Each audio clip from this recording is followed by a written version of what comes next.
15 টাকা দরে চাল পাবে 55 লাখ পরিবার, বললেন খাদ্য উপদেষ্টা। জাতীয় সনদ তৈরিতে দ্রুতই সিদ্ধান্ত জরুরি, বললেন আলী রিয়াজ।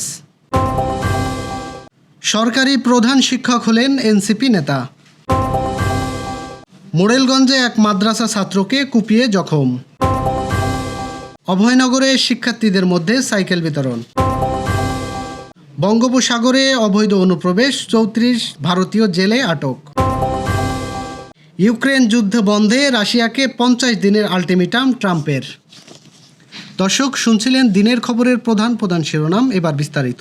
তার আগে আমাদের ইউটিউব চ্যানেল সাবস্ক্রাইব করুন এবং সব খবর পেতে ফেসবুক পেজ ফলো করে রাখার পাশাপাশি ওয়েবসাইট ভিজিট করুন। আগস্ট মাস থেকে দেশের 55 লাখ দরিদ্র নিম্ন আয়ের পরিবারকে প্রতি কেজি 15 টাকা দরে 30 কেজি করে চাল দেওয়া হবে। এই কর্মসূচি চলবে 6 মাসব্যাপী।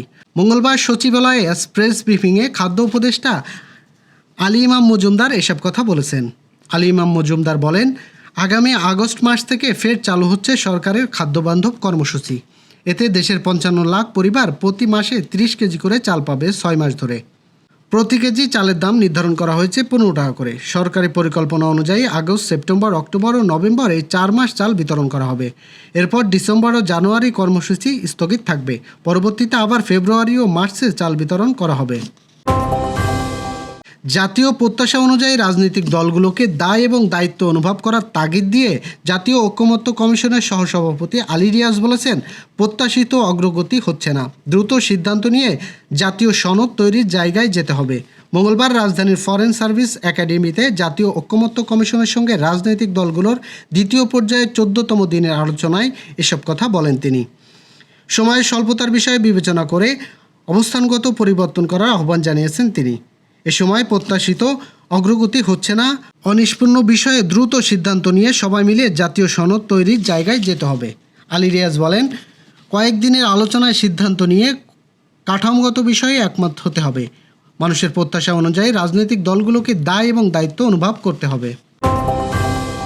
12 জুলাই জাতীয় নাগরিক পার্টির কেন্দ্রীয় মুখ্য সচিব সার্জিস আলম ও সদস্য সচিব আক্তার হোসেনের স্বাক্ষরিত নেত্রীকোনার মোহনগঞ্জ উপজেলার কমিটি ঘোষণা করা হয়।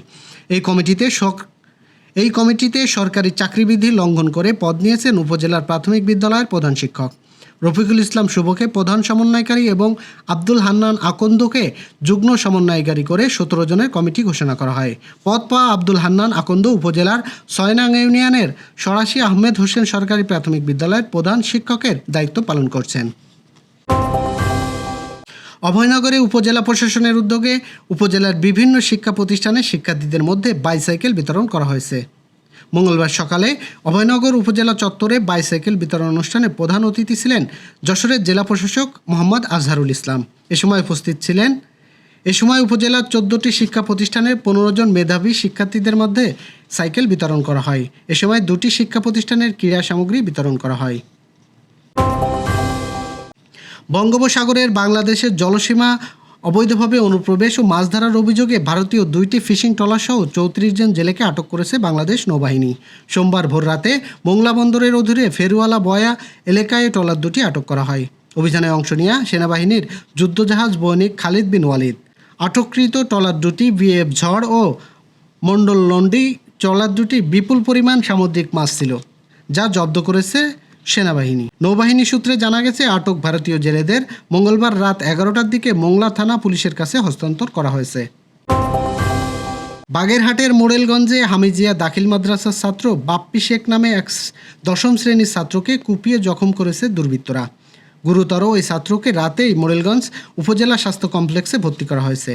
অভিযোগে জানা গেছে, উপজেলার নিশানবাড়ি ইউনিয়নের মাঝবাড়ি এলাকার চিংড়ি ঘের ব্যবসায়ী কামাল শেখের ছেলে হামজিয়া দাখিল মাদ্রাসার ছাত্র বাপ্পি শেখকে ঘটনার দিন রবিবার সন্ধ্যায় প্রাইভেট পড়ে বাড়ি ফেরার পথে পথিমধ্যে বাদশা মিয়া হাট এলাকায় পার্শ্ববর্তী বিশারিঘাটা গ্রামের আব্দুল খানের ছেলে রমজান খানের নেতৃত্বে 10-15 জন দুর্বৃত্তরা পথরোধ করে হামলা চালিয়ে কুপিয়ে রক্তাক্ত জখম করে ফেলে যায়। এ সময় তার ডাক চিৎকারে স্থানীয় লোকজন প্রাইভেট শিক্ষক বাপ্পিকে উদ্ধার করে চিকিৎসার জন্য উপজেলা স্বাস্থ্য কমপ্লেক্সে ভর্তি করায়। হাসপাতালের কর্তব্যরত মেডিকেল অফিসার আহাদ নাজমুল হাসান জানান, ভর্তিরত জখমী ওই ছাত্রের শরীরে পিঠে 15 থেকে 16টি সেলাই দেওয়া হয়েছে। ইউক্রেন যুদ্ধের অবসানে রাশিয়াকে 50 দিনের সময়সীমা বেঁধে দিয়েছে মার্কিন প্রেসিডেন্ট ডোনাল্ড ট্রাম্প। নির্ধারিত সময়ের মধ্যে চুক্তি না হলে রাশিয়ার উপরে 100% পর্যন্ত কঠোর শুল্ক আরোপের হুঁশিয়ারি দিয়েছেন তিনি। পাশাপাশি নতুন অস্ত্র সরবরাহের প্রতিশ্রুতি দিয়েছেন ইউক্রেনকে, যার আওতায় পাঠানো হবে অত্যাধুনিক প্লেটিন ক্ষেপণাস্ত্র ও প্রতিরক্ষা ব্যবস্থা। সোমবার ওভাল অফিসে ন্যাটোর মহাসচিব মার্ক রুটের সঙ্গে যৌথ প্রেস ব্রিফিংয়ে এসব কথা বলেন ট্রাম্প। তিনি বলেন, আমি পুতিনের উপর অসন্তুষ্ট। তিনি যেভাবে যুদ্ধ চালিয়ে যাচ্ছেন তাতে আমার ধৈর্যচ্যুত ঘটেছে।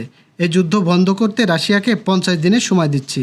ট্রাম্প জানান, যদি চুক্তি না হয় তাহলে আমরা দ্বিতীয় স্তরের শুল্ক আরোপ করব, যার লক্ষ্য হবে রাশিয়ার বাকি বাণিজ্যিক অংশীদাররা এই পদক্ষেপে রাশিয়ার অর্থনৈতিক ভিত্তিকে আরও দুর্বল করে দেবে। এই ছিল দুপুরের আয়োজন। রাতের খবর দেখার আমন্ত্রণ রইল। সেই সঙ্গে এতক্ষণ সাথে থাকার জন্য ধন্যবাদ।